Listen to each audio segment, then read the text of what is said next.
All right, stardate 14042.245. This is the 42nd episode. It's very Hitchhiker's Guide to the Galaxy episode. Fantastic. Even though we are not really talking about anything nerdy in this episode. Anyway, this is the We'll find a way to sneak it in. Yeah, of course, we have to. This is the Part-Time Movie Guy podcast, in case you stumbled upon this. I am your host, Bin Lee. With me is Vanessa Cozini, my co-host. Today's episode will be mainly focused on should I quit watching the NFL and stuff, and the dark side of that. Disclaimers, this episode is sponsored by Office Ninja on iTunes. There's a lot of weird shininess on that thing.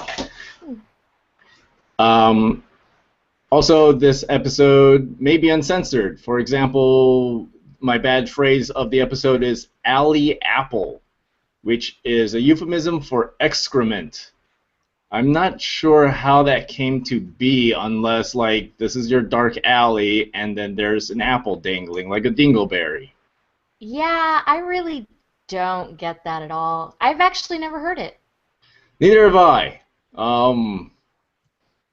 Must be like really, really old school or something.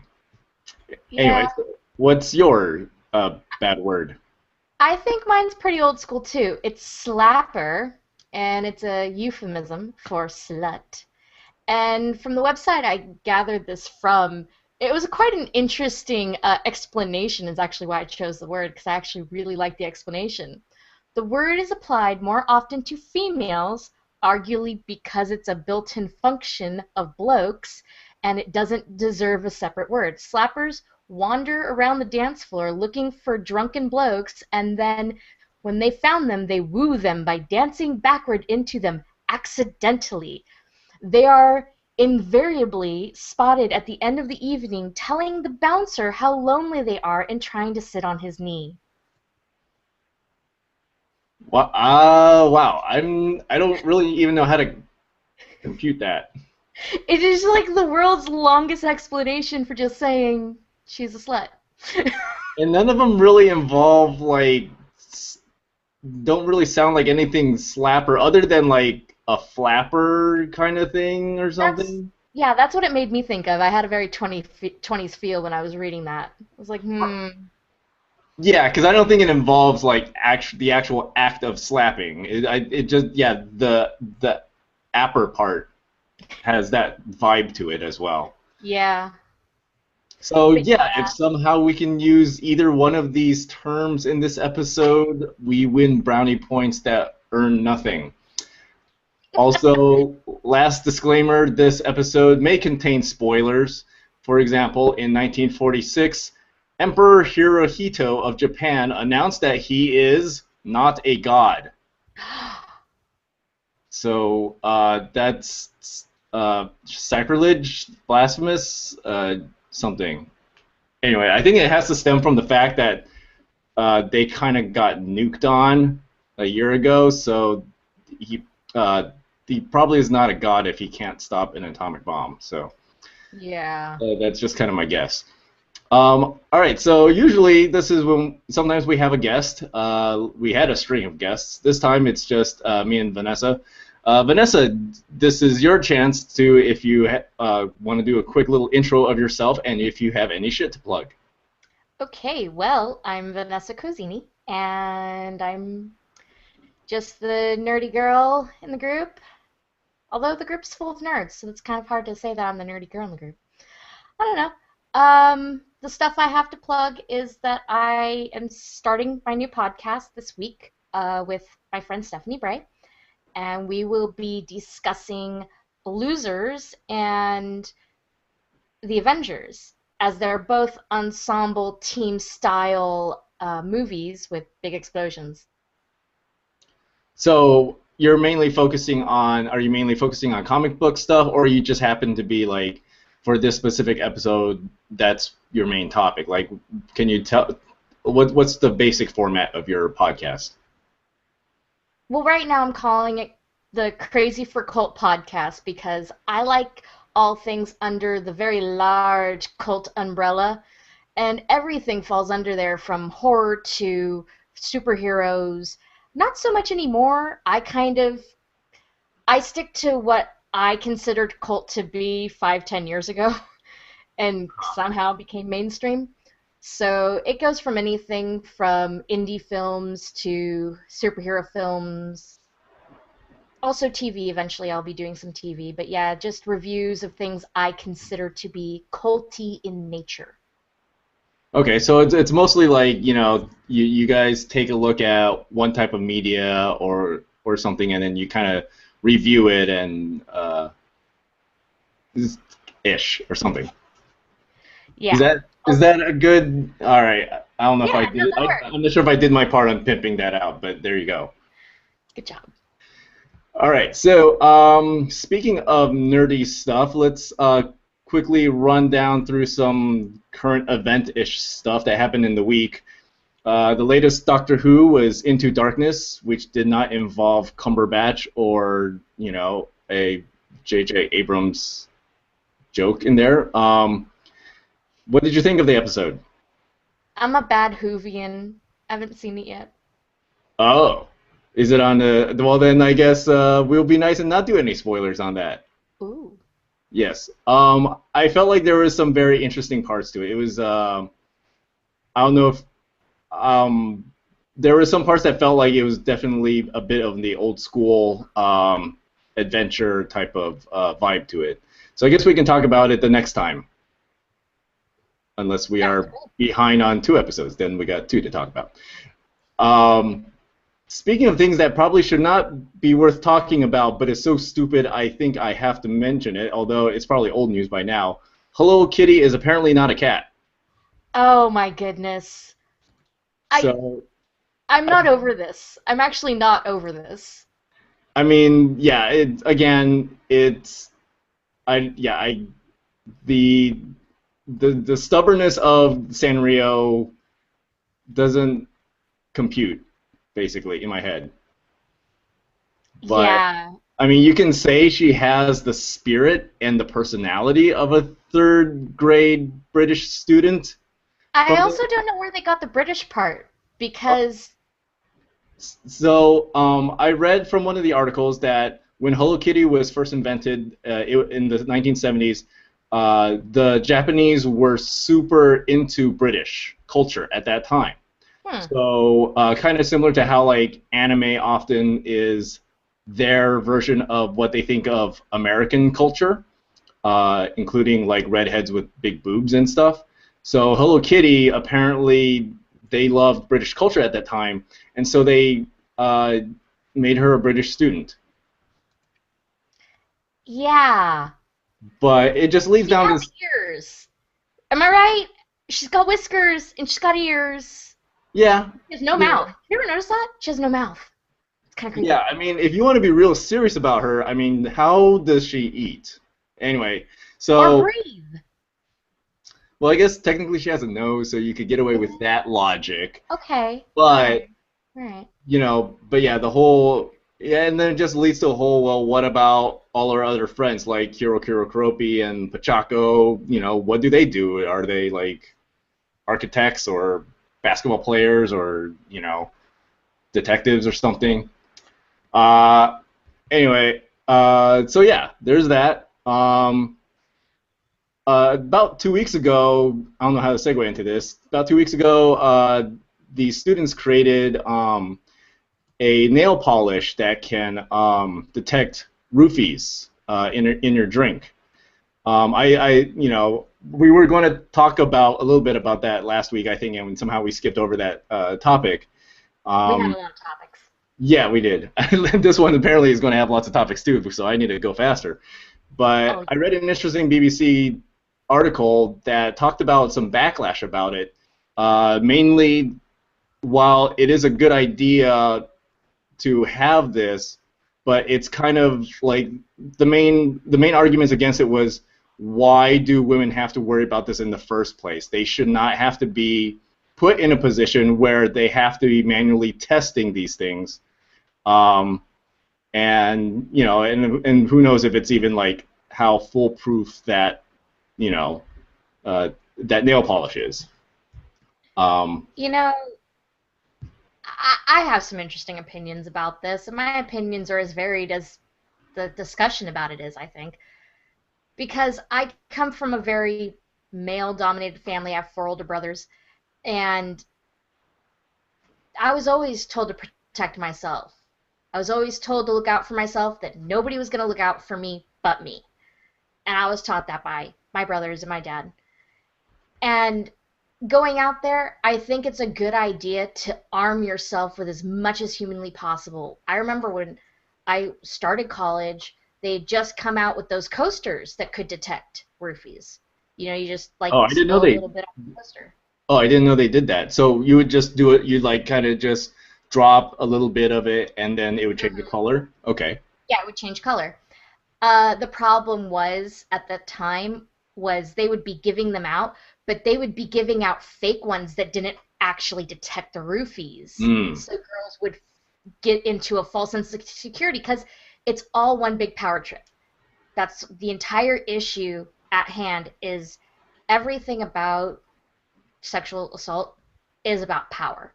And it's about taking power away from the person, because I'm not going to just say only girls. It happens to guys too. Mm-hmm. And it's about, taking the power away from them and forcing them to do something they obviously don't want to do, which is a horrible thing. The most controversy I heard is that we're expecting too much of the potential victims.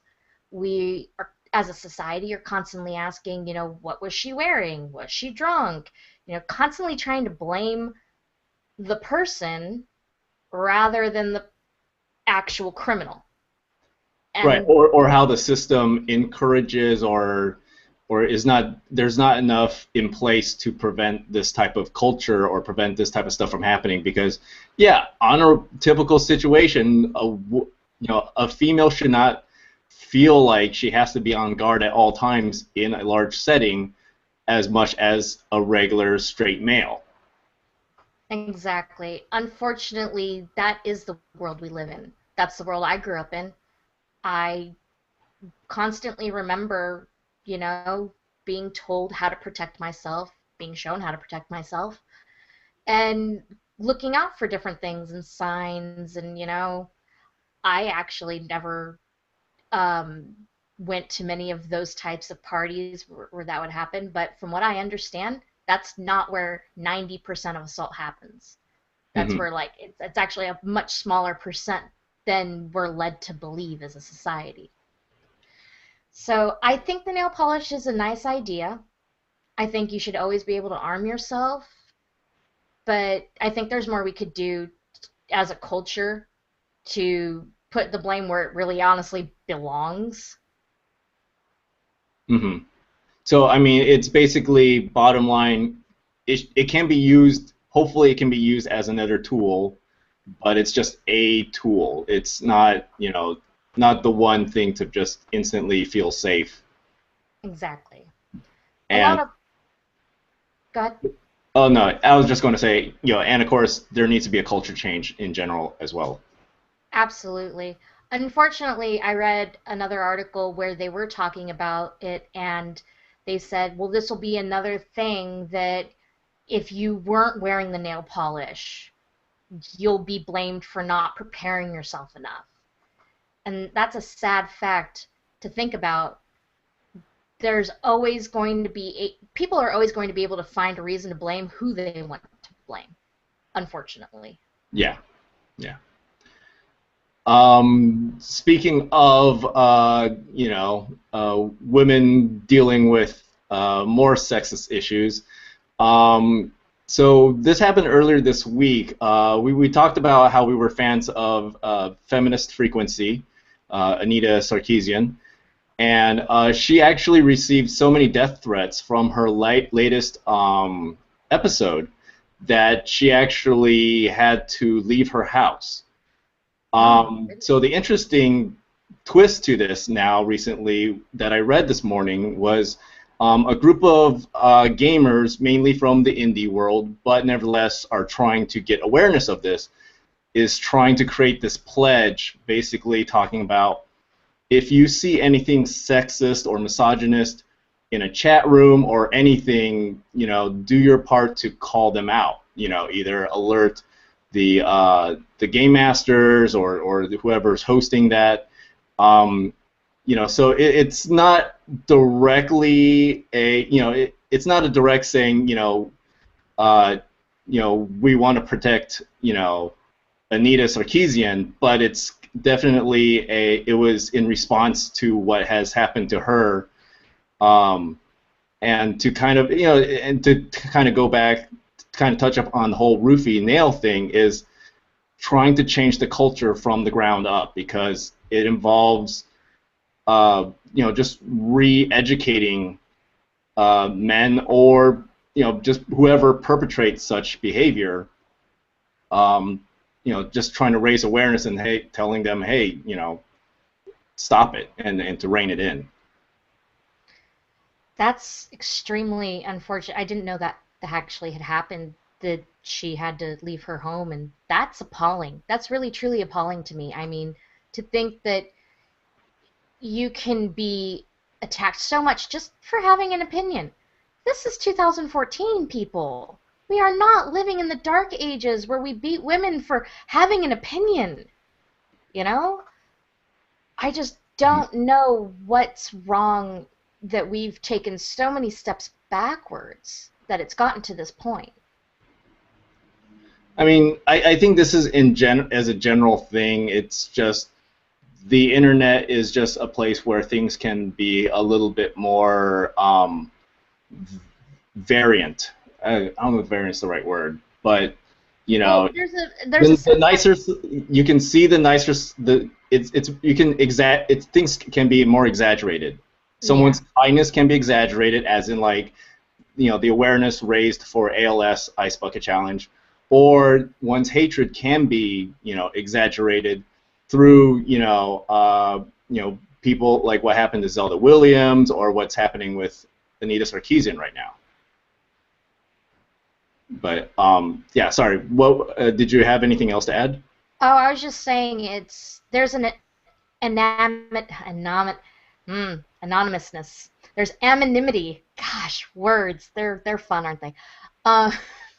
There's a feeling of anonymity when online that's powerful, and it gives people a sense of power that they can do whatever they want, and there's no real consequences because it's just the internet. And I think that has actually been leading to the downfall of our society for quite some time. Even though I'm a very pessimistic person, I don't think it's necessarily a downfall. I think it's such a new thing that it's going to take some time for people, from a society standpoint, to kind of grow and see how far they can push things, this and that. Because a lot of these people, they're, just, some of them are, 50-year-olds who just don't know how the internet works, and at the same time, there's like 15-year-olds who don't really know who they are yet. And I'm mainly talking about the ones who perpetrate, this kind of bad behavior. There obviously are, and I feel like, maybe after a generation, there's going to be, hopefully, there's a way where people start policing themselves. I mean, how people reacted with creating this, this pledge to call out on misogyny in gaming, is kind of like an indication of that. I feel like there's, it's not really a super policing way, but it could be the start of something. That's my final thought on that. I'm equally hopeful on that front. Okay, cool. All right, so those are pretty much all the nerdy stuff, and the rest of it is mostly sports stuff. So I think we just lost a lot of people there. Like, as Vanessa shows off her new Packers jersey shirt. I'm not sure if it's a jersey shirt. It's just a Green Bay shirt. I don't know why I said jersey, but anyway. I bought it from the NFL shop, so. Oh, okay. So it's official. But yeah, there's a lot of stuff has happened in the sports world that has piqued my interest. the Basketball World Cup. So the international basketball, they're trying to create their own World Cup. This is their first year, and I thought it'd be kind of meh, and it just started over the weekend. But it was actually some pretty entertaining games. There were some teams that actually felt like things were on the line. It was not as exciting as the real World Cup, but basically you can have a World Cup for any sport. There's a rugby World Cup, and it happens always the same year as as football World Cup, soccer World Cup, and like I sometimes get confused when they show like this score happened and it was by England. I'm like, wait, England got knocked out. What the hell? So anyway, so they're starting one for basketball, and it feels like the Philippines have turned into like the darlings of the World Cup because they are just playing super entertaining, and unfortunately, to fit a stereotype, they are mostly a bunch of short dudes, but they play their hearts out. They played in tons of close games, so obviously I'm rooting for the U.S., but it's kind of fun to realize, oh, there's a little fun team to root for here. I have to ask. Yeah. Because this is where I'm going to look like a total girl and not know about certain sports and things. Is basketball a primarily American sport like football? I don't think so anymore. So, in my opinion, from what I gather, football or soccer football, for those clarifying, I like to call soccer football because that's what the rest of the world calls it. The NFL, I call that the NFL or American rugby because I'm that jerk that tries to like name things correctly. I like that, the American rugby. Yes, but yeah. So football is the most popular sport in the world, and I feel like basketball and baseball are there. Baseball probably for a long time, although in some areas cricket is a way more bigger sport. Basketball just in the last 20 years, because of the globalization of it and how the NBA, which is America's Premier League, they've been importing some of the world's best players, and it's been proven with people like Yao Ming and Dirk Nowitzki that players from quote unquote soft country teams, in terms of their sports, can hang and win championships in the biggest leagues. So so they bring that confidence back to their teams. Like this year, for example, it's taking place in Spain, and part of it is because of the roster. But Spain is objectively the favorite, not the Americans, even though Americans are ranked #1 in that organization's rankings. Are we ever the favorites?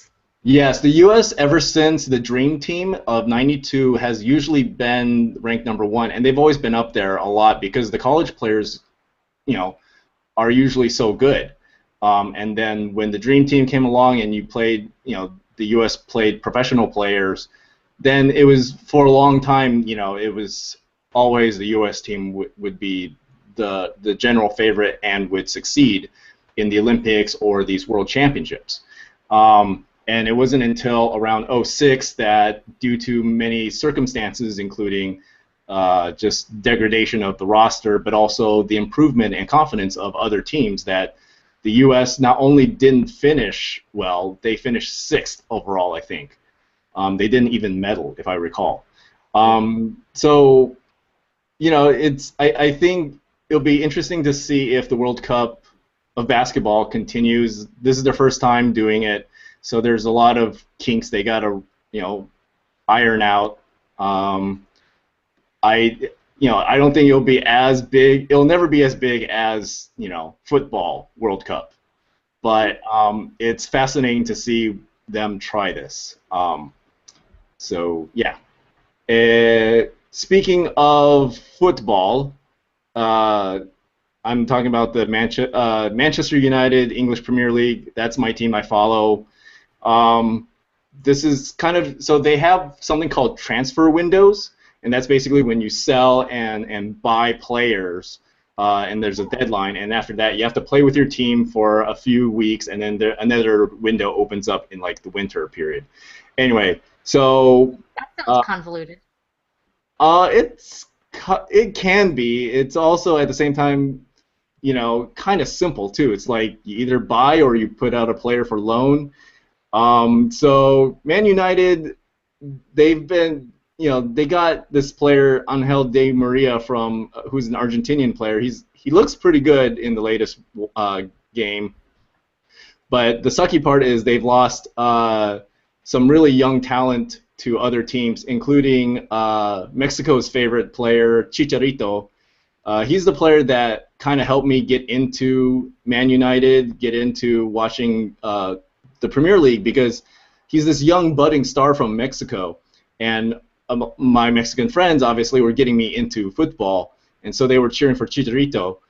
But unfortunately, he signed with the worst team ever that people hate, which is Real Madrid, who is, has been champions of the Spanish league for a few times, and they've won Champions Leagues.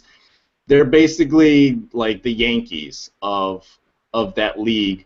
For some reason, most people view like FC Barcelona as the good guys, even though they've actually just been hit with a giant sanction for like illegally buying players at the wrong time or something. And then Real Madrid is the bad guys. So it's one of those silliness of sports. Anyway, and lastly, in the NFL, as we finally switch over to the NFL, Michael Sam, the first openly gay player to be drafted by the NFL, was cut by the St. Louis Rams. I don't think that's an indictment at all on the organization or anything. Like he was a redundant player in that team. That team had the position he played for. They already had 4 great starters in place already, so there was really no room for him other than a PR move. And frankly, I think he'll still get picked up by another team. So, well, do you know what his abilities or his playing was at all like? I mean, I know that there were reports, really, really dumb reports, about how he's not showering with the other guys and giving them their space. And I mean, I really care. I normally care less about the locker room stuff as long as they get along, and there's obviously some, as we'll talk about, some of the off-field stuff I will care about, but in general, I care more about, is he doing what is he delivering on the field, and frankly, like I said, the moment he was drafted to that St. Louis team, he was already stuck playing a position that was stacked. And he is actually kind of an undersized player, and playing in the front lines where you're rushing the quarterback, you do need some speed, but you also need some strength to bully some of these offensive blockers, these offensive linemen and such. Frankly, I don't listen, I don't watch ESPN anymore really, and they're the ones that will, force feed you every big story every 15 minutes. But just the general impression has been all positive about, Michael Sam, or basically a non-news, which is good news about Michael Sam. So, there was talks about. Who do you think? Go ahead. I was just saying, who do you think would pick him up? Like, for the position he plays, what teams need that player? Wow, that's a lot of teams. Like Oakland, obviously my team has depth problems everywhere, but it's such a joke of an organization at the moment that he has better options to go to. Like, ironically, across the bay, San Francisco is going to be missing some of their pass rushers due to various off-field issues. That he could be a position there where he just comes off the bench and just plays for a few plays where he just they're kind of called energy players, right? They just come off the bench, wreak havoc for a few plays, and then once the starters have their breath back, boom, he's back on the bench. Um, So he has a really good likelihood of being picked up by another team. yeah, from what I did not watch him play in the off season. I mean, in the preseason, so I honestly can't judge him per se. But yeah, I mean, he's not right now. He's not on the path to being an all-star, but he definitely should have the skills to hang in the league for a while. You know, maybe bouncing from team to team. Who knows?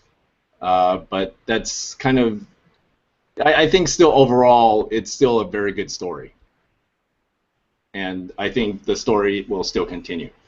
Um, all right, so as we're talking about the NFL, I guess let's get to the nitty gritty here, the serious stuff. Um, I guess I want to start with actually this is the first year that I've quit fantasy football. Um, For those at home, explain fantasy football. Coming okay. from a football fan, I still never got fantasy football. Okay, so fantasy football is where you make up teams, you make up a league of, say like 10 people, and you make up teams. So I'm the owner of a team, you're the owner of, a fantasy team, and basically we will draft real players onto our team. How that player does that week in real life is then converted, those stats are converted into fantasy points. And the team, let's say we're going head to head, right? And you've got Aaron Rodgers, and I've got, oh wow, they started a new, well, yeah, well, they're starting their rookie quarterback for week 1 for the Raiders, Derek Carr. Good God. All right, so let's just look at one position as an example. Aaron Rodgers, let's say he throws 3 touchdowns. Well, that's 12 points right there. He throws 300 yards. That's 15 points because it's normally 1 point for every 20 yards. And then there's sometimes bonuses for doing good stuff. There's penalties. Let's say he threw an interception, minus 2 points. So you go down the line. Your running back, your quarterbacks, your running backs, your wide receivers, tight ends, kickers, and your team defense. That's usually the typical way it's done. So let's just say you scored 78 points for your team. With me, Derek Carr throws like 2 interceptions and has 200 yards. So he gets like maybe 10 points or something like that. And the rest of my team got down the line, and I scored 75 points. Well, if we imaginarily, our fantasy teams went head to head, so you would win that week. Next week, I'm a Green Bay fan. right? The next week you would take on a different opponent in the league, Okay. and as certain players get injured, well, then you have to substitute players out. When players have bye weeks, so every team plays 16 games, but there's 17 weeks, which means there's usually one bye week. So then sometimes you're screwed because if you didn't draft carefully, maybe you have like 2 quarterbacks on your team, but both have the same bye week. Well, then you've got to scramble to pick up a third quarterback or make a trade. Huh. So it's really fun. It's really addicting. But lately it's kind of lost the fun a little bit for me. I feel like I do end up. So I spend a lot of money. I don't spend as much money as some people, but I do end up. I would probably end up spending about $150 at least a year on fantasy. How do you spend money on fantasy football? Okay, so there are some leagues that are free to play in. But there are some that are more high end, so you'd pay for those. Or because what you want to do is you want players who are semi-serious about playing a whole season. Okay. Excuse me. Because you'll usually play up to like week 15 or 16 in the regular season. But the problem is half the league, if they're 0-6 halfway through, they might give up. And then if they don't pay attention to their teams, then it's kind of unfair to the teams who are taking it seriously. So to incentivize it, and because gambling is fun in America, everybody has to put in an entry fee. So, for example, in my league, the entry fee is $50. but at the same time, also to prevent teams from just going hog wild on constantly adding players and dropping players on the roster, because there's this thing called a waiver system.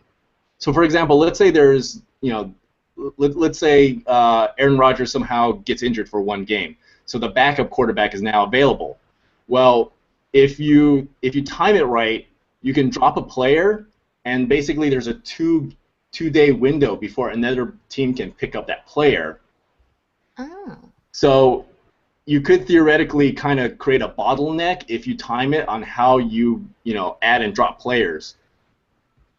If you had an infinite number of transactions. So we also transaction fees. So for every player you add, every player you drop, every player you trade, you have to pay a little bit more, real money. And so that goes in a giant jackpot. At the end of the fantasy season, the winner gets a large jackpot, maybe second place, third place, depending on what your league does. So then it can get even more crazier if you have dynasty or keeper leagues, in which basically players that you kept from the previous season continue to be on your fantasy team the next season. Okay. Now, sometimes there's like a penalty for that. So, Why would there be a penalty? Say again? Why would there be a penalty? Okay, so at the beginning of the season, you draft your players. So your draft can be done like a snake draft, where basically, every player takes turns to draft whichever player they want. Okay. So, or you can do it auction style, which is a lot more frenetic and much more fun. Because, well, for hardcore players, they feel like that's the smarter way of doing it, because it's unfair if someone randomly draws and gets the first draw, then they just automatically pick the best player. Versus, like, if you do an auction style, in theory, everybody has a chance to get Peyton Manning or Aaron Rodgers. Okay. But at the same time, if they're smarter, they can try to like buy up certain players so that they can get certain players like cheaper. Anyway, so because based on how much they paid in their auction fee or what round they drafted players in, you can translate that to the next season. So let's say I drafted Aaron Rodgers in the 5th round. Next season I can keep him, but he would cost me a 3rd round draft pick. So instead of drafting someone in the 3rd round, I just automatically pick that player that I wanted to keep. So anyway, because of all those extra complexities, as the commissioner of that league, I would have to be in charge of all that. So I think part of it was mainly some fatigue on my part on maintaining all that stuff. It does sound exhausting. It can be, but like I said, and some people spend money on magazines, spend money on services to, help them win their fantasy league. It can be a lot of fun. It's just the problem is lately I feel like it's been so much based on injury luck. Based on it's just whoever team has been the healthiest. I feel like a lot of the luck has kind of gone out of that. Sorry, a lot of the skill. And now I'm just being bitter because I haven't won my league in like 10 years. So that may be part of it. But the other reason why I want to quit, I was thinking about quitting, was I was wondering if I wanted to start making the steps towards walking away from being a fan of the sport. So there's this coach, Andy Reid, who used to coach for the Philadelphia Eagles. He's currently coach of the Chiefs. He is notorious for trading some of his best players right before their prime has ended. So he'd rather jump out 1 year early than 1 year too late. So stop while you're ahead? Yeah. So I kind of feel like I'm wondering if the NFL is heading towards a direction that I do not like, and if it's time to start to jump out before it's a little bit too obvious. Because, obviously there's already been a lot of talk about concussions and player safety in the NFL for these players. And Bill Simmons, one of a podcaster and a writer that I admire, he feels like one of these days we're just going to see a player get killed on the field and people are just going to jump ship. But if we're heading in that direction, should I just jump ship now? Versus like why? If I feel like, yeah, I think that's actually kind of plausible to happen. Well, shouldn't I do? Why should I wait for that moment to say, you know what? I think this was not a sport I should be enjoying. If I'm starting to not enjoy it already.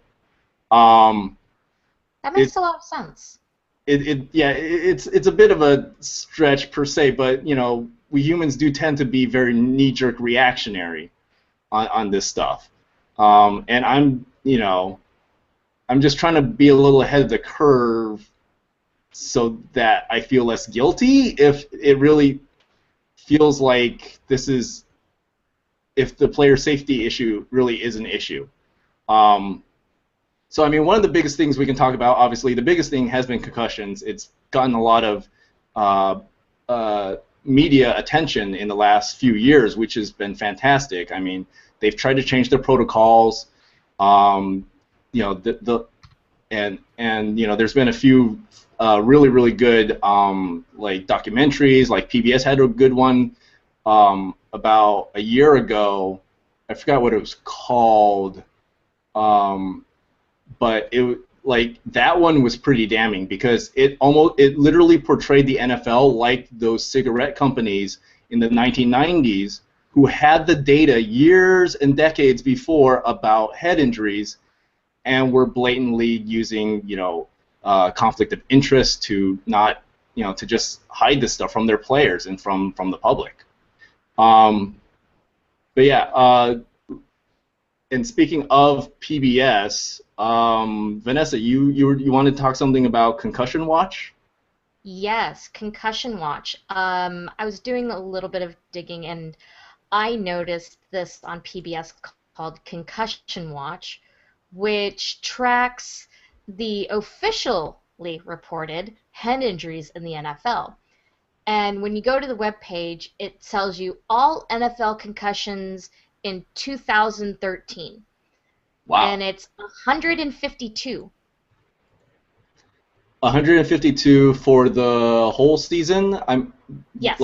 Did it include playoffs or? Oh, that I don't know exactly, but Okay. it actually says for the 2013 season. Okay. And then Yeah, go ahead. And then it breaks it down by position. So on the offense, 15 players had a concussion that were running backs. Mm-hmm. Only one fullback player had a concussion, 6 quarterbacks, 20 wide receivers, 16 tight ends, 8 offensive tackle, 9 guard, 4 center. And on the defense, 23 cornerbacks, 11 defensive ends, 4 defensive tackles, which actually surprised me that number was so low. And then 50 any and all teams. And just looking at this table chart that you can click on to see it, it's astoundingly frightening to see on both sides of the field how many people. There's not one position that has 0. All right, so let's put some of those numbers into some sort of context here. So even if we included the playoffs and the preseason games, we're talking about maybe a 20% bump on the total number of games played. But in general, we get 16 games played per week. So 16 times 16 or times 17. So we're talking about over. I should just use my calculator. Even though I'm Asian, I'm not good at math. Oh, breaking down stereotypes. Yeah. So you wanted 16 times 17? Yeah, I mean that's technically I think we should go 272. Right. Okay. So even if we include like preseason, we're talking about 300 some games maybe total that are being played. And you said there was 100 some documented? 152. Okay, so basically there's been 1 recorded concussion per game. I feel like that's actually kind of low. So as for the positions, so the interesting thing is these are concussions. Obviously, again, concussions recorded, or that were that were reported, basically. Sorry. Officially reported. Right. So there's been a lot of evidence. The ones that we see, the reason why cornerbacks and wide receivers got so many is because they're the fast ones. We see this a lot as players, and this is one reason why people are wondering, oh, this never happened in the 80s. Well, the problem was in the 80s, you did not have, the players who were playing those positions were 50 to 100 pounds lighter. Now, and they used to be 20% slower. You're basically, they recorded one player who took a regular tackle, like he's a wide receiver, a big dude, Andre Johnson for the Houston Texans. He got tackled straight up the middle part, just a body tackle in the middle of the field, two players, at pretty fast speed. And their accelerometer basically equated the amount of force to a small vehicle accident. Like, that's how much force is being put on these players, because force equals mass times acceleration. Or, so as players are getting bigger, there's just that much more trauma per hit that happens. And with the wide receivers, they're running at full speed. So when some dumb players go headhunting, which is why they've outlawed it, they just launch themselves like missiles. It can lead to some very bad things. Quarterbacks only have one concussion now. Part of that has been the change in the rules. They've really, really babied the quarterback position, mainly because it's a very money-making position. But at the same, so it's interesting to see the low numbers for the running backs, because they're the ones that tend, even though we run the ball less and less now in the NFL, you imagine they're the ones that are getting hit all the time. And the thing is, so the medical studies have talked about, we can see the giant hits, right? The ones where clearly someone is knocked out. But then there's all this evidence now of the constant rapid hitting that's happening at the line. And so you talked about, you were surprised, like the defensive tackles, there was only 2 reported. They're trying to look, the medical community is trying to look at, what's it like constantly hitting these guys, even at close proximity, 30 times a game, for 16 weeks in a row. What's really unfortunate is the most common one talked about, which would be CTE, which CTE is, I'm going to butcher this word, I always do, chronic traumatic encephalopathy. Close enough. Could they come up with an easier word? Come on. Because it's the last word that's the most difficult one. Yeah. CTE is unfortunately one of the most progressive and degenerative diseases that can happen to a person who gets constant concussions in that aspect. The worst part, it can only be diagnosed post-mortem. Right. There's been over 30 players who have been diagnosed post-mortem with this, who are football players, American football players. And ice hockey, boxing, things of that nature, they also have their reported numbers. I think, unfortunately, football's the highest. Even though boxing, it used to be the highest. It changed. The sport changed, the rules changed. And right. Also, I feel, this is some, some writer experts that I, also really admire. They feel like the way things are going with the NFL, it could go the way of boxing. I think part of the reason why we have less cases in boxing is because there's less boxing. It's not as big of a sport as it used to be, and it's hard to believe that currently the most popular sport in the the NFL right now could go the way of boxing, where it's only the less privileged kids. This is their only way out of the hood to to generalize things. is to play this sport, and where there's a high chance of like injury. But sorry, go ahead with the. Oh, I was just saying about CTE. There's also different things that happen, not just CTE, that happen to players with concussions. Um, I myself have a very personal history with concussions. As you know, I suffer from a seizure disorder, and through that seizure disorder, I have had several concussions throughout the years from falling or hitting my head repeatedly while seizuring. Seizing. That's what we're going to go with. And I see a neurologist, and he gave me this lovely little chart. I'm holding up, I hope, a visible chart for you all. Basically, it is called the family tree of serotonin disorders. So your brain is made up of chemicals. One of the most important chemicals in your brain is serotonin. It affects your mood, your behavior. It affects everything else that is in regards to mood and behavior as well. Trickle down theory, if you will. Is it also tied to sleeping? Yes. Or am I thinking of okay? Actually, at the very top right here is insomnia. So there you go. We have insomnia, cognitive and mood disorders, nervousness, anxiety, headache and neck pain, also depression. And this is something I hear a lot when talking about head injuries in the NFL, is that head injuries in the NFL lead to depression, mood disorders, and things of that nature. People don't quite understand why a head injury leads to depression, and that's why I wanted to bring up this chart, is because when you get your noggin knocked around like that, it is messing with the chemicals in your brain, and it's offsetting your serotonin area.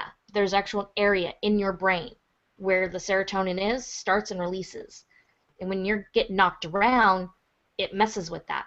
When you mess with that, you end up with chemical imbalances, which leads to many different disorders. There's actually a psychologist, psychiatrist. Psychologist is the one who studies, I think. The one that prescribes medicine, psychiatrist. Okay, that's probably a psychiatrist. He actually takes all of his patients and scans their brain before he even talks to them, because he's noticed that 90% of his patients have some type of head trauma. Mm. And this is just for normal psychiatry. Yeah, I mean, so one of the things that happens with concussions is, basically your brain is a gelatin-like substance, and with a head trauma, it basically it's being bashed against the thick, skull, and so part of it starts swelling, and because of that, as it tries to heal and swells, well, it causes so much pressure, and yeah, it can lead to those imbalance.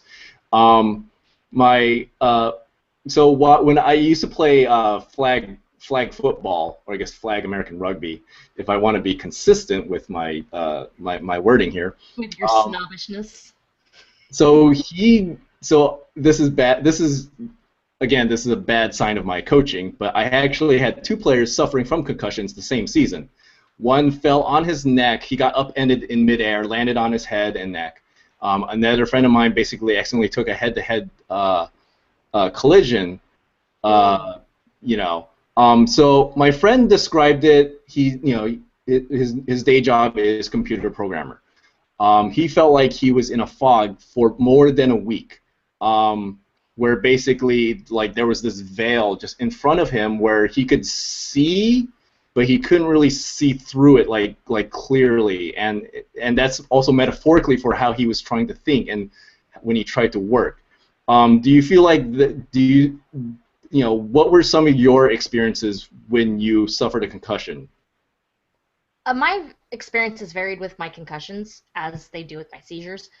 I usually feel very, very tired. That's always the big one, is being in that fog. Yeah, you get that foggy feeling. You get a feeling of pressurization, kind of like you're underwater. A lot for me, I get that feeling like I'm not quite, able to, just everything's really compressed. I also get absolutely no equilibrium whatsoever. So like, That always I mean, sucks. even your balance. So basically, your Oh sense of yeah. balance. I have absolutely no balance after a concussion for give me 4 or 5 days really. Okay. Um, one concussion I had was rather drastic in nature. I hit the back of my head, ended up bleeding through my nose. Hmm. So I messed up something so bad it was, coming out the other side. And that one left me feeling like I was in a drug-induced haze when I wasn't on drugs. I Hmm. wasn't on painkillers because they don't act well with my other medication. So sometimes I can't take them. So I felt like I was on a lot of drugs, but I was on no drugs. So that was quite terrifying. And how long would you say it was, in general for a concussion? How long did it take you until you felt like you could at least be almost like 90%, 100% functional? It to be 90% functional, 2 weeks. To Hmm. be 75% functional, 1 week. But the thing is that functionality and vulnerableness are two very different things. Okay. The How worst thing, can you elaborate? oh, absolutely. The worst thing that could happen for a person with concussion is to suffer another concussion, is to have some type of extra injury because you're vulnerable for a good while because your brain takes longer to heal than it feels like it does. So if you hit your head in a head-on collision or in any other way, and then a week later you feel okay, you can power through, you're good to go, and you get hit again, and it's not even that bad, you're still reshaping your brain. That's what a lot of people don't know. When you hit your head, you are physically reshaping your brain. Okay. Scans have proven that the brain is supposed to look like this sphere. People with head injuries, 10 years later, they look all like somebody kid played with Play-Doh. Hmm. So yeah, I mean, as you're talking about multiple concussions, I mean, this is why, they have to, the NFL has been trying to change their ways uh, of monitoring and how to deal with concussions. Usually now, uh, it's almost a mandatory at least one week before you can play again or even have contact. And they have more rigorous tests for concussions. And this kind of goes back to the whole why do those offensive linemen and defensive linemen don't get reported. But at the same time, what if those little mini collisions do lead to mini concussions? And so, the medical field is trying to figure out, is there any correlation with, that much, collision? Can that amount to a lot of damage where it's almost like having back-to-back concussions? Um, and this is where also to lead to, uh, younger kids also, that, the evidence is proving that this is even more dangerous to have, successive concussions as a young kid. And so, Absolutely. young kids playing tackle football right now. I mean, this is one of those things from that PBS documentary, which I wish I remembered the name of it. But they were talking about the doctor who was doing, who's looking at these CTE scans, for people who passed away, NFL player. Suddenly there was a college player. Suddenly there was a high school kid who had the exact same damage because the evidence became clear that it didn't matter if how old you were playing. The moment you started having those, your brain could instantly start developing those lesions and deformities. Um, so yeah, I mean, it's a great point about the multiple concussion issue. Um, I and also feel that the brain and the body is not at a point where it can take on any type of, I want to say, severe, moderate to severe injury, when a human being is developing, they're at their most vulnerable. Just like babies, there's a soft spot on their head. That is the most vulnerable you are. You are continually vulnerable throughout your life. You get less vulnerable as you grow, but when you are young, especially with kids in, would you call it peewee? Peewee football? I'm not Yeah, sure. that's like the youngest ones. Yeah, Pee Wee football. I've seen those peewee football kids. I've seen them knock their heads together. That terrifies me. And I see the coaches yelling at them, play hard. They treat them like they're adults, and they expect them to act like adults. That also terrifies me, but for a completely different reason.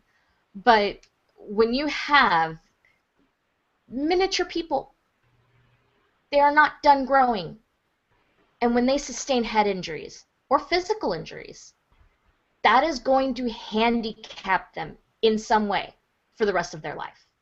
Because if any type of injury you sustain while you're in your development stages is a life-sustaining injury in some way, shape, or form, has been proven through science, bone injuries, different types of ligament injuries, head injuries, everything that happens before the age of like 20, I want to say, is so profoundly going to impact a person's life that we have to take it much more seriously than we do.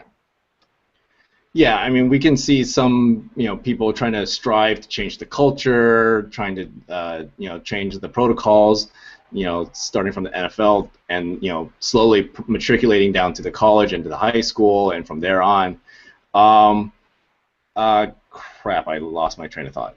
Uh, so, yeah, it was actually kind of interesting because people were like, oh, and I've said this before. I've also agreed that I feel like if the NFL keeps going away like the keeps going in this direction where it becomes uncomfortable to watch, then maybe something like football, like soccer, takes over or lacrosse. But it's interesting to just recently read this article that FIFA, who's in charge of the World Cup, is actually being sued by moms for concussions for their young developing kids. Oh, this was the thing I want to talk about.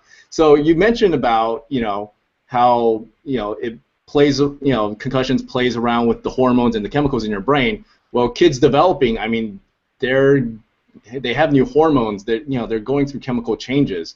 So I can imagine that a long-lasting concussion symptom could mess with their body chemicals, if that makes any sense. Absolutely. Absolutely. Yeah. So yeah, I mean, in this case, for the FIFA suing, which there's not much detail on this article, but basically it's talking about the headers. Usually when you're running around, that's not a problem. You accidentally fall to the ground, it's grass. It's normally not a problem. But it's the constant headers, and there's actually been a lot of people in the medical field also trying to do studies even on professional players who are fully grown men. What happened because yeah, it looks like a soccer ball. It's kind of hard. I've been hit in the head before, so It's but not fun. yeah, but at the same time, it doesn't seem like it's that bad. Like some people are more concerned about actually neck injuries because you do crazy like header moves and stuff that you cannot see that I'm trying to do on the audio podcast. He's being quite fascinating, I promise. Yeah, and I think I just hurt the ligament. Anyway, I'm yeah. not laughing at your injury, I swear. So it's kind of fascinating because we can't just say, aha, it's just the NFL that's doing bad. We can point, what if hockey is the next big one, that gets hit with it, and the NHL is trying to change their protocols because of it, and they in some ways have an even more manlier, macho culture than the NFL yeah. does. Absolutely. I completely agree with you on that front. And they say the two highest ranking issues with CTE is football and hockey. Mm-hmm. Right. And it's just fascinating because what if, in the World Cup, and this was already becoming an issue in this year's World Cup because they were, kind of making the way towards reporting concussions and taking players out when they said, no, I'm fine. And then they have to have doctors that have to check them out. Um, you know, uh, you'd hate to see a point where, like, because we already talk about how, because how some people feel like as a society we're already babying our kids by giving them just awards all the time, but at the same time, we also got, at what point can we not let them play sports ever because of fear of concussions, or is it possible to find a way where we change the culture and have good awareness where we can say, like, okay, we can play lacrosse at this age, you can play tackle football at this age, you can do headers at this age, or just have better protocols on keeping track of these things.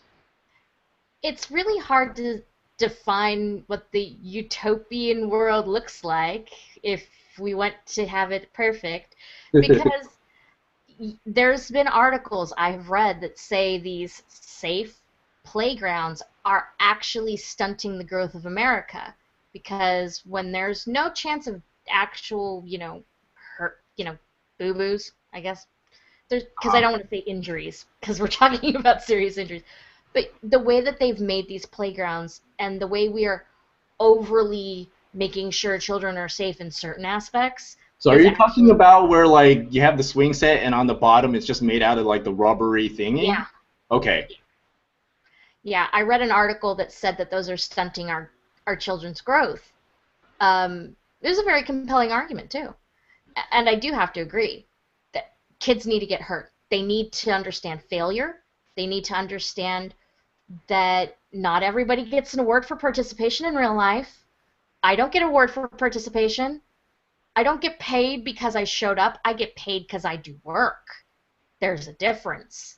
I don't get a raise because I came to work every day. That we have children that actually believe they deserve raises just because they come to work. And that's leading into, the whole participation awards and things like that. And I don't like that at all. I didn't grow up in that culture. I don't understand that culture. Mm-hmm. And I don't want my children in that. Preparing them for the real. There's preparing your children for the real world, things they honestly need to be protected from, which I do believe head injuries and muscle injuries are something you need to protect your children from. What age do you start sports? I can't say. Personally, when I have children, I will probably put them in non-contact sports until high school. Yeah, I mean, because I want them to develop well. I mean, you're right. It's going to take a while to find that threshold, if there ever is. So we're kind of running a little bit out of time here. So a few things I wanted to touch on real quick is some things that puts me off also about the sport. Well, so as we're still talking about concussions, one of the underreported things, which I think is a legitimate concern for player safety, is also painkillers and painkiller addiction. So they talked about how a lot of NFL players, even if they don't have the CTE, there's still a lot of players who have retired who are still suffering from depression, because just every day is a battle to deal with all the joint pain, all the bone on bone because their cartilage is gone, and we're talking about dudes who are in their late 20s that can have this stuff. And there was, I think there's a lawsuit against the NFL by certain players who played in the 80s because basically the doctors prescribed them all these painkillers without telling them you can get addicted to these, or that these are the side effects. kind of, there was a breach of trust, similar to a breach of trust that, what if the NFL, knew a decade earlier that head trauma can lead to life-threatening, disabilities for the rest of your life, and not tell their own players about it.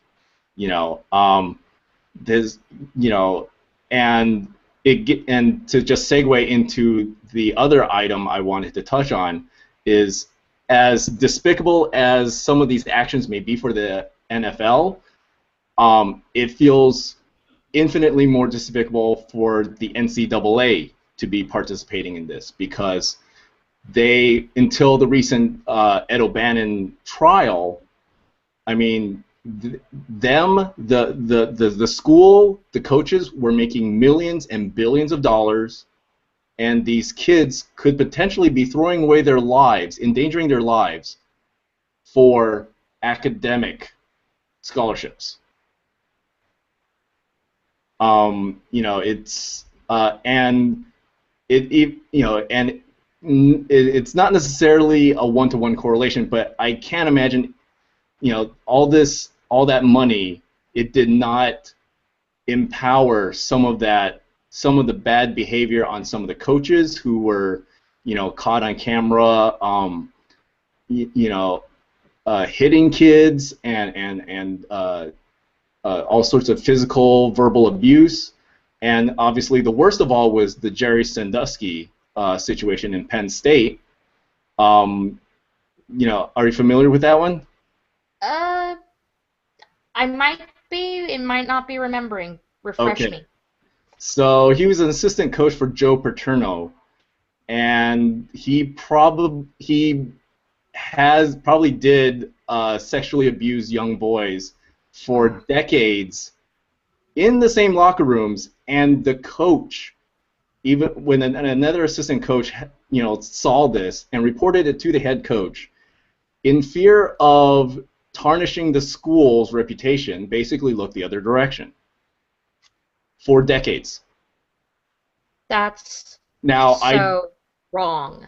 I'm not saying, now we can't say with 100% certainty that it's because of all this money that it's empowering this type of behavior. But you can't help but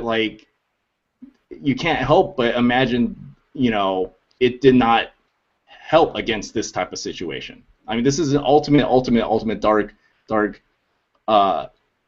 example. But you just pile that on to all the other things that are going on, and this is why I've intentionally did not watch the NCAA for the last 2-3 years. I've stopped watching college football, college basketball. This writer Jason Whitlock, I don't agree with him half the time. He's a super opinionated guy, but he really was banging on this drum a long time ago about the hypocrisy of the NCAA. Sorry, I didn't know if you wanted to, if there was any response you wanted on the painkillers or the NCAA stuff. Well, I have an interesting view on painkillers. I have an interesting view on pain. I've been dealing with this quite a while, and I luckily come from the generation of full disclosure from your doctors. They always tell me ad nauseum, this is addicting, this is addicting, this is addicting. Okay, you want to know what's also addicting? Not being in pain. I have a prescription for my seizure disorder that is a addictive drug. The problem is I have to have that, because if I don't, and I seizure all the time, I'm probably going to die at a very young age, either from a bad fall or too many hits to the head. And they keep telling me that, oh, well, these are addicting, we don't want to have you on them for a prolonged period of time. I'm like, my issue is lifelong. I can't go oh, okay, well, I'm going to just take this medication for 6 months and then I'll be fine. It doesn't work like that for me. And unfortunately, because there's such a fear of addiction of these drugs, they don't want me on them. But I have to be on them. So there is a different side to that a lot of people don't often see with these addictive medications. And I do say addictive in quotes because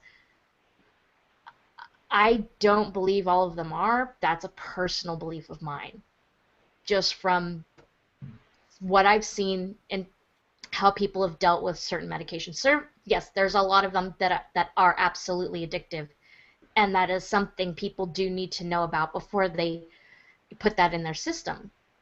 But there's the other side of it. When your doctor tells you for the 800th time that they want to take you off a medication you need literally to survive, it can. There's always a good and a bad side to things. Mm-hmm. And also, isn't there some medical evidence that for some people, addiction is also, it's part of their genes. There's a certain part of their brain that gets turned on when it's certain stimuli. So it's not necessarily that it's always that the drug itself is addictive. It's just maybe it may contain the way it's, the person taking it might be genetically predisposed to being addicted to certain types of chemicals. In the mental health world, they usually call it addictive personality. It's a disorder that it's still unknown whether people are really honestly born with this or not, addictive disorder, or if it's something that happens because something triggered it to happen. But people with addictive personalities often find themselves to become alcoholics or become addicted to medication, sex. You could be addicted to anything. You really can. Mm-hmm. Lots of people are addicted to gambling. It's all because what that one thing does for you releases certain chemicals in your brain your body feels it needs to survive. You do physically need serotonin to survive. You cannot live without it.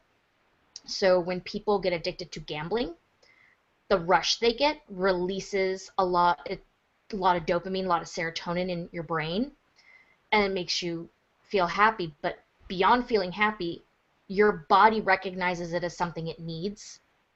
And if you have a quote-unquote addictive personality, your body literally craves it. Not mentally, but physically. Mm-hmm. Huh. Cool. All right. So, yeah, I think we've basically hit on a lot of the bad stuff. I mean, I guess. End on a high note. We really. I don't know if we can, but Rainbows and kittens. And frankly, we didn't even. I've kind of neglected to even talk about. And the NFL is finally is changing this. Actually, I've complained about how Ray Rice only got 2-game suspension for domestic abuse, domestic violence, and while a player who got caught for the 3rd time with failing a drug test, which in this case it sounds like it may be more pot than performance-enhancing drugs. They've actually finally changed some of the policies now. So now the first time of domestic violence is now a 6-game penalty suspension, and a second time is actually a lifetime ban. So I approve. There's been some change in that. So I mean, there's hope that the NFL can change in time. So let's just leave this to my final big question. The reason why I'm not here to necessarily rail on the NFL. I'm not here to condemn the sport. I love the sport. It's it's chess on steroids. Unfortunately, it almost literally is like chess on steroids. But the tactics, the athletic grace, the strategy, and it helped me get into sports analytics. To just see an extra side of that sport. I love that stuff. So, the question I posed to, I guess, you, Vanessa, and to the world is, given all this talk about our concerns for player safety, our concerns about how the NFL is kind of, has hidden some facts, how they've behaved in terms of what they value in terms of what is worth disciplining for how much, how many games, et cetera, et cetera. And how that all that money being made and how that propagates into the college sports and how that has probably usurped the spirit of amateur sports. My fear is, am I watching a sport where I'm literally watching young men die? Is it that bad? And so I don't know. I'm right now in a very conflicted state. Literally, I probably am that person where if someone does get a super serious injury or dies on the field, I'm probably just bouncing out. I don't know. Let me play lawyer for a minute. Okay. And give you my argument of why to stay with football. I'm gonna say with football, not with the NFL. I've had friends who told me they just couldn't believe in the Catholic Church anymore, and I said, hey, you can stop believing in the Catholic Church and still believe in God. And that's for them. I have friends that don't believe in God. I don't judge. What you believe in is what you believe in.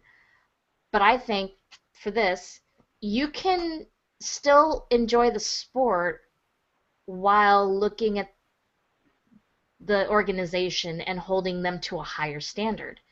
In fact, taking this back to earlier in the conversation, we were talking about Anita Sarkeesian? Sarkeesian? Let's go with that. And she always says in her things that she enjoys these games, but she enjoys them, but she sees that there are still criticisms to be made. That we need to see and understand the tropes and issues that the games are portraying while she still enjoys the games. You can still enjoy the game while seeing the issues and holding the organization to a higher standard. That's what I do. I hope to God I never see a player die on the field. That would be horrible. I also hope that the game becomes less of something that the players are slowly dying off field. That is a sad fact. That's not something I'm disillusioned to. I know that this happens, and I know that players in their 30s are living with depression and many different horrible injuries that will make the rest of their life a lot harder to live for a very few years they get to play. I hope the sport becomes better for them and for us. I don't like watching a sport where I know these people are going to be living lifelong injuries. I like seeing strategic plays. I like seeing, the boys run the ball down the field, and I'm yelling, run, run, run, run, run, run, run. I enjoy that. I enjoy the good parts of it. So yeah, that's there's my closing argument. Vanessa Cozini, Esquire. So my counter argument to some of the thoughts you pointed out is, unlike the Anita example, one is there really is only one league that plays this sport. That is the NFL. Two, I can support video games that do not promote the poor portrayals of females by buying games that are interesting, are different. I can't really do that with the NFL.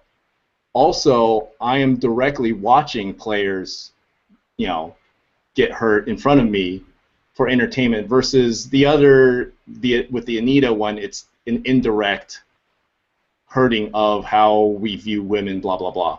Anyway, so with the NFL, here's on a regular basis, because I pay for the NFL Sunday ticket, because I used to play fantasy football, because I also buy the NFL Game Rewind that lets me rewatch any game, including the all 22 coaches cam, which is basically a bird's eye view.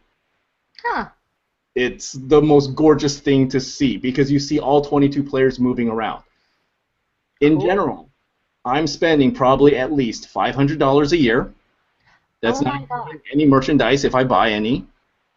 That's not including so basically, it's at least 20 straight Sundays where I'm not really being productive. I'm spending at least 9 hours probably or so watching games a week for 20 weeks straight.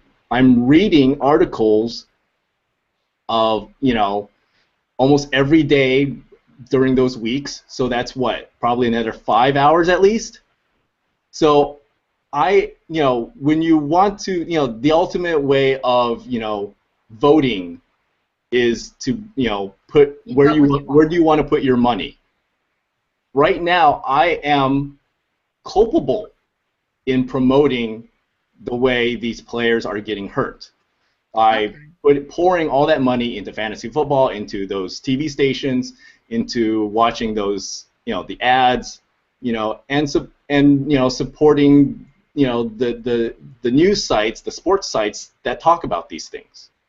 Okay. This is why I feel like it is a worthy thing to consider. Like, do I quit? Because if I quit, you're a cold turkey kind of guy. Well, because I kind of in this situation I kind of have to put my mouth where my money where my mouth is. I forgot I'm losing my you got it right. Yeah, because basically if I do not like the way the NFL is running, that is basically the only way I can do it. I'm not doing it as a way of saying I don't want to do it where like I feel like I'm holier than you are because you watched one game and I watched none. It's more the fact that I cannot, in good conscience, be spending my money on this to help this league make money. If the bad thing really is still continuing on to the point that I cannot handle it. Let me ask you this: you're pouring in my opinion, a lot of money, but I'm a cheap person. I spent $40 on this shirt, and I pay for cable. That's about as much money as I pour into the NFL. Mm-hmm. Total, my entire life. The other stuff my dad owns.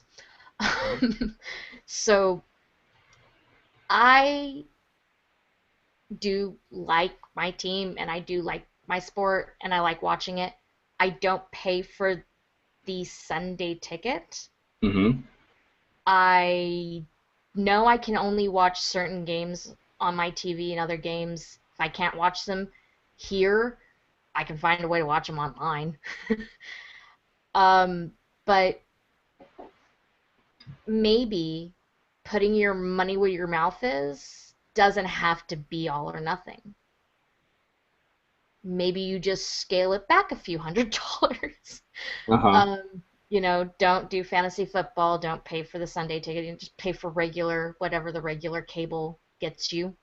And, whatever the, standard viewing online does for them.